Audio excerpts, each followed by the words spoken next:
La sainteté est don de Dieu et non œuvre de l'homme. Plus la grâce grandit en nous, plus nous nous dilatons dans la confiance. Saint Bénard. Shalom, shalom, frères et sœurs, famille du Café Prophétique. Bonjour, je suis heureux de vous retrouver aujourd'hui, mardi 28 janvier 2025. Nous sommes à notre rendez-vous du matin au Café Prophétique. Je suis votre frère Todd, Élie, frère du Christ, fils de Dieu le Père, dans le Fils unique, Jésus-Christ, apôtre de l'Évangile. Mettons-nous en présence du Seigneur, adorons son saint nom, au nom du Père et du Fils et du Saint-Esprit. Amen.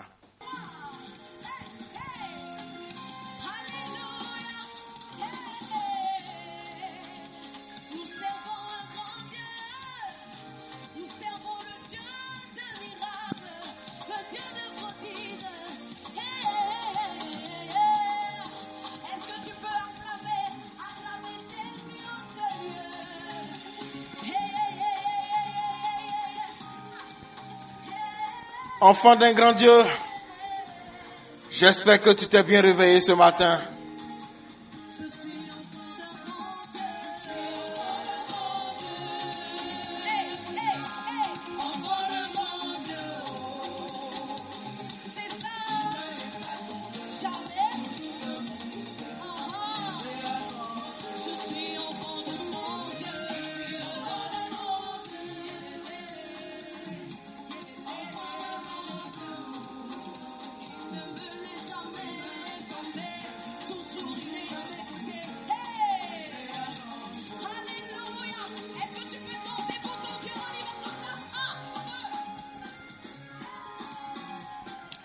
Alors, Père, à toi, j'espère que tu t'es bien réveillé, enfant d'un grand Dieu.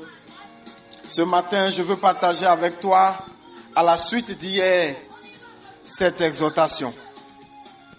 On entend souvent dire, les sorciers, le diable nous a volé telle chose, il nous a pris telle chose, on veut nous gâter telle chose, et on a peur. On a peur de l'ennemi. On a peur de ce que l'ennemi peut faire. L'ennemi, qu'il soit humain ou bien spirituel, on redoute son activité contre nous. Frères et sœurs, il n'est pas question de sous-estimer ce que l'ennemi est capable de faire. Mais il n'est pas question non plus de surestimer ce qu'il est réellement capable de faire. Frères et sœurs, nous qui sommes enfants de Dieu, notre cas est différent. C'est vrai que la Bible dit en Jean 10:10 que l'ennemi vient pour voler, pour tuer, pour détruire. Et que Jésus-Christ, lui, vient donner la vie et la vie en abondance. Mais aucun voleur ne vole dans une maison s'il n'a pas eu accès à la maison. Aucun destructeur ne détruit quelque chose à laquelle il n'a pas eu accès. Et aucun tueur ne tue quelque chose ou quelqu'un qui n'a pas pu voir et à qui il n'a pas eu accès. La question ce matin, c'est: donnes-tu accès pour que quelqu'un puisse te voler, te tuer ou te détruire? Et quels sont les accès que tu donnes qui peuvent t'exposer à la méchanceté des hommes et des démons?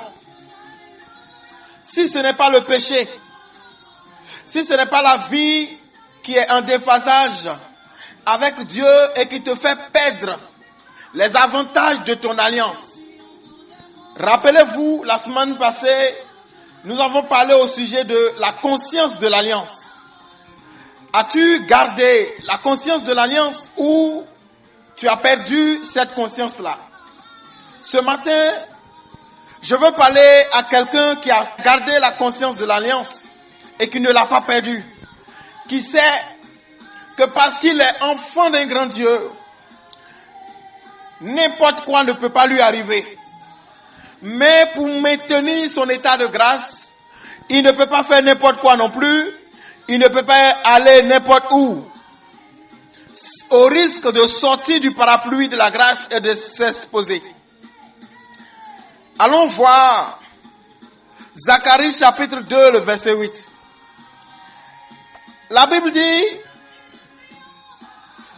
qui vous touche la prunelle de son œil. Dieu est en train de nous faire savoir que nous sommes importants pour lui et notre importance est à la dimension de la prunelle de son œil. Si vous voulez savoir la prunelle de votre œil, c'est le petit point qui est dans les yeux là. Il y a le grand blanc, il y a le marron autour, et dans le marron, il y a un petit encore qui est un peu brillant. C'est ça la prunelle. Essaie alors de prendre toi-même ton doigt et d'approcher vers tes yeux. Tu te rendras compte que il y a un réflexe naturel de protection qui va amener tes yeux à se fermer. Dieu dit, toi qui m'entends ce matin, que tu es la prunelle de son œil. Si tu veux, on va le dire dans un autre langage, tu es l'iris de son œil. Frère, sœur, Dieu dit que celui qui te touche a touché la prunelle de son œil.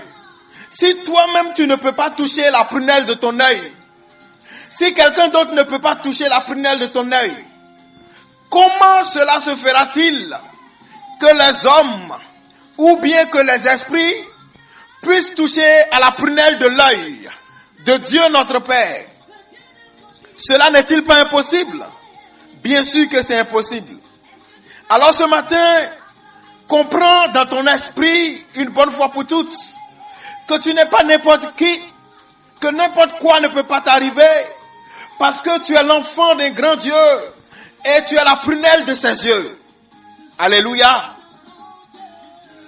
Peu importe si dans ta marche humaine, dans ton pèlerinage sur terre, il arrive que tu vacilles et que tu tombes, tu restes la prunelle de l'œil de Dieu. Écoute-moi.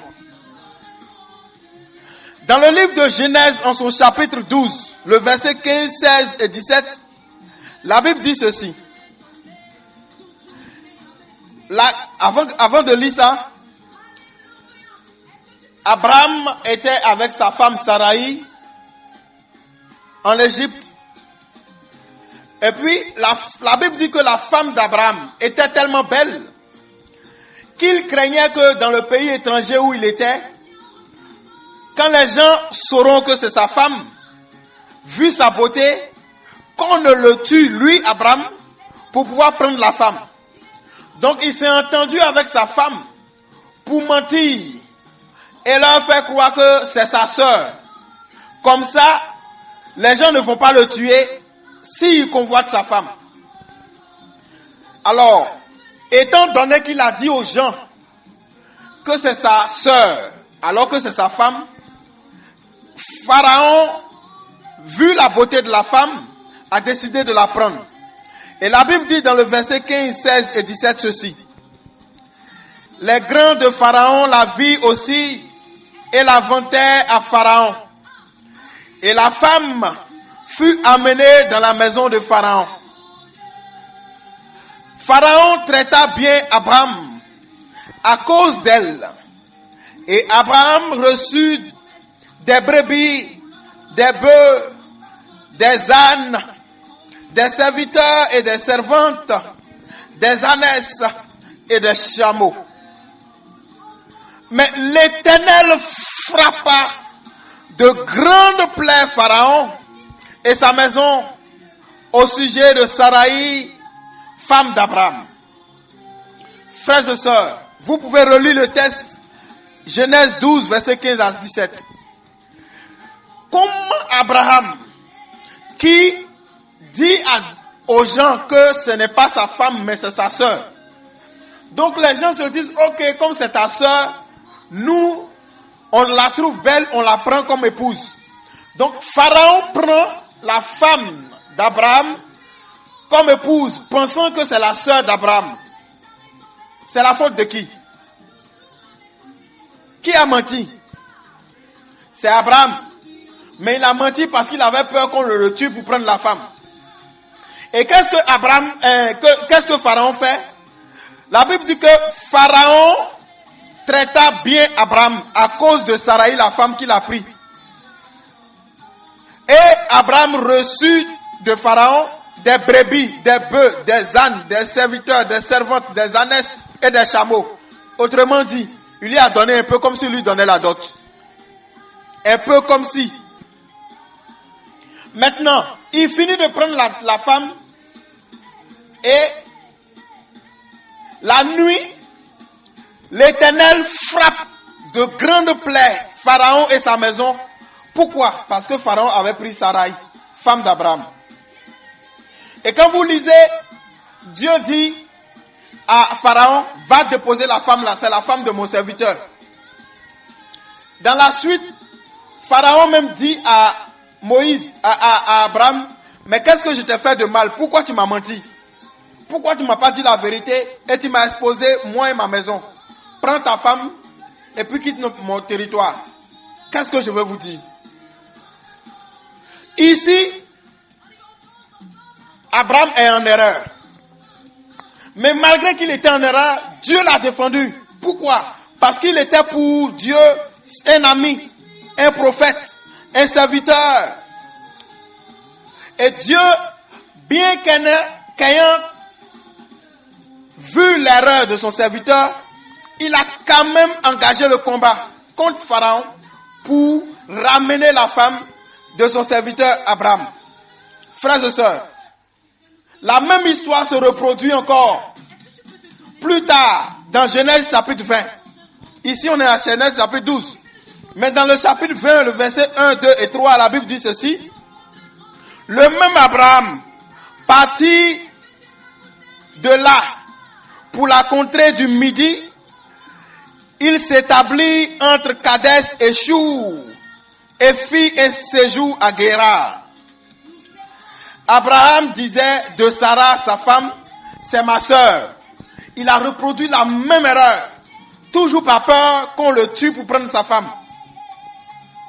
Il a reproduit la même erreur. Cette fois-ci, c'était dans le pays de Abimelech, à Guérar. Et Abimelech, roi de Guérar, fit enlever Sarah. Alors Dieu apparut en songe à Abimelech pendant la nuit et lui dit, voici, tu vas mourir à cause de la femme que tu as enlevée, car elle a un mari. Une fois de plus, c'est Abraham qui a déconné et Abraham a reproduit la même erreur. Mais le même Dieu est encore venu défendre son serviteur. Il lui a récupéré encore sa femme et l'a ramenée. Dans la suite, Abimelech a encore chassé Abraham. Parce qu'il s'est dit, mais tu m'exposes à un Dieu tout puissant à cause d'un mensonge. Alors ma question pour toi ce matin.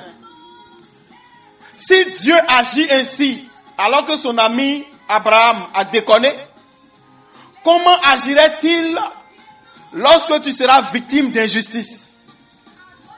Je t'exhorte ce matin à comprendre quelque chose. Famille du café prophétique. Ce que l'amour de Dieu t'a donné, personne ne peut te l'arracher. Que ce soit une personne, que ce soit un travail, que ce soit un talent, que ce soit un poste, que ce soit un don, un ministère, un appel. Ce que l'amour de Dieu t'a souverainement donné, personne ne peut te l'arracher. Même si dans le processus et dans ton humanité tu fais des erreurs, même si tu commets une faute, peu importe, Dieu sera avec toi. Et Dieu engage son propre nom pour sauver ceux qui sont pour lui et protéger les biens humains, matériels et spirituels de ceux qui lui appartiennent. Frères et sœurs, ce matin, je veux vous dire au nom de Jésus, nous sommes enfants des grands dieux. Et donc nous sommes une zone interdite. Ce qu'on peut faire aux autres, on ne peut pas nous faire ça. Sauf si nous-mêmes, nous avons perdu conscience de l'alliance et que nous sommes sortis, comme je le disais, du parapluie de protection et donc nous nous sommes exposés. Frères et sœurs, tant que Dieu n'a pas laissé Abraham, Dieu ne te laissera pas aussi. Personne ne pourra prendre ce que Dieu t'a donné. Personne ne pourra t'arracher ce qui t'appartient. Tant que Dieu est avec toi. Dieu dit quelqu'un qui te touche, il a touché à la prunelle de ses yeux. Alors entends-moi ce matin. Peu importe ce qui te défie, peu importe celui qui te défie, et peu importe ce que les gens convoitent dans ta vie, pour laquelle les gens te combattent, pour laquelle les gens mijotent des coups contre toi. Oh frère, peu importe la méchanceté des gens, ou bien même ton erreur, tu es enfant d'un grand Dieu. Ne fais pas exprès, ne sois pas mauvais et ne fais pas des choses qui vont t'exposer toi-même à la justice de Dieu, parce que Dieu est juste et il veut le bon droit. Si consciemment, parce que tu penses que tu es trop enfant de Dieu, tu fais mal aux gens, Dieu est aussi leur Père. Attention. Mais si tu fais les choses bien, dans la foi et dans la conscience de ton alliance, je te dis, et c'est la vérité, personne ne pourra te toucher, ni en enfer, ni dans la mer, ni sur la terre, ni dans le ciel. Personne ne pourra te toucher, parce que tu es l'enfant d'un grand Dieu.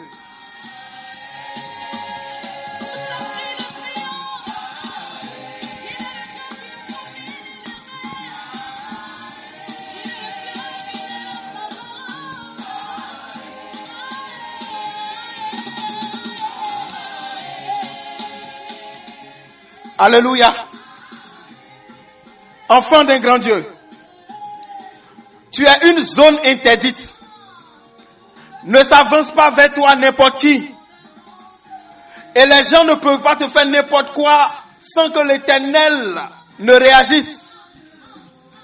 Mets dans ta tête que celui qui te touche a touché ton Dieu. Celui qui te touche a touché ton Dieu. Celui qui te touche a touché ton Dieu. Toi-même, ne touche pas quelqu'un. Ne fais pas mal à quelqu'un. Vis ta foi. Dors dans la parole de Dieu. Dors dans sa présence. Loue, chante, danse. Fais ce que tu as à faire. Vis ta vie normalement. Celui qui s'en prend à toi, s'en prend à l'œil de Dieu. Et si quelqu'un peut aller toucher l'œil de Dieu, qu'il aille toucher. Peu importe les puissants, peu importe les réunions qui se font contre toi dans le règne de l'esprit, comme dans le règne humain. Peu importe les entités qui se lèvent contre toi. Peu importe les gens qui s'associent contre toi. Les complots qui se font contre toi. Pour te faire perdre ta grâce, ton mariage, ta place, ton ministère. La grâce que Dieu t'a donnée, cela est impossible. Cela est impossible. Alors répète avec moi. Je suis l'enfant d'un grand Dieu. Je suis la prunelle des yeux de l'Éternel, mon Dieu. Celui qui me touche a touché à la prunelle de ses yeux. Oh Seigneur, je déclare ce matin devant ton trône, par le lien de l'alliance, que je suis une zone interdite pour toute force des ténèbres, pour tout esprit humain et pour tous les méchants au nom de Jésus. Tout pouvoir qui se lève contre moi se lève contre la prunelle des yeux de l'Éternel. Et si l'Éternel des armées ne peut échouer, alors je suis vainqueur dans le Dieu de mes pères, le Père Abraham, Isaac et Jacob, le Dieu de Jésus-Christ de Nazareth. Seigneur, je confesse ce matin que je suis ton enfant, l'enfant de Dieu, le seul, l'unique, le tout-puissant. Je bénéficie des faveurs du ciel et de la protection divine Au nom de Jésus-Christ de Nazareth, je bénéficie de la richesse du ciel et des trésors célestes. Au nom de Jésus-Christ, ce que la grâce m'a donné, personne ne peut me l'arracher. Au nom de Jésus.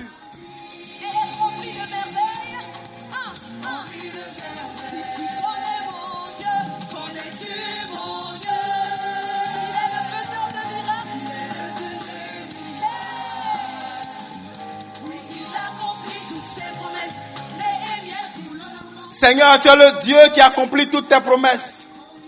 Ce que ta bouche a dit, ta main l'accomplit.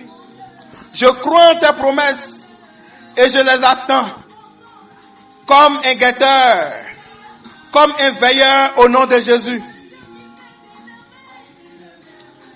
Comme l'agriculteur attend la récolte de sa semence, j'attends l'accomplissement de tes promesses. Gloire à toi, Jésus-Christ de Nazareth. Merci de m'avoir accordé la grâce de devenir ton frère, le fils de ton Père, notre Père. Je suis enfant d'un grand Dieu. Amen.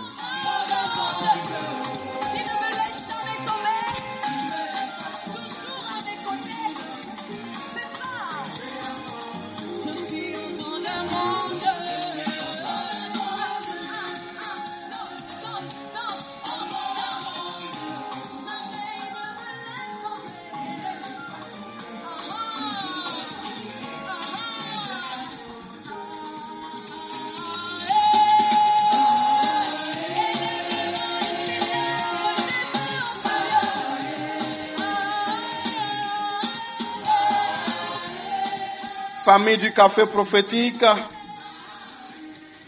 que Dieu vous bénisse. Vous êtes bénis au nom de Jésus. Moi, votre frère, Tordeli, je suis heureux d'être le canal par lequel Dieu vous parle. Heureux d'être le canal par lequel Dieu vous bénit. Excellente journée. Rendez-vous ce soir avec la grâce de Dieu. Soyez bénis. Au nom du Père et du Fils et du Saint-Esprit. Amen.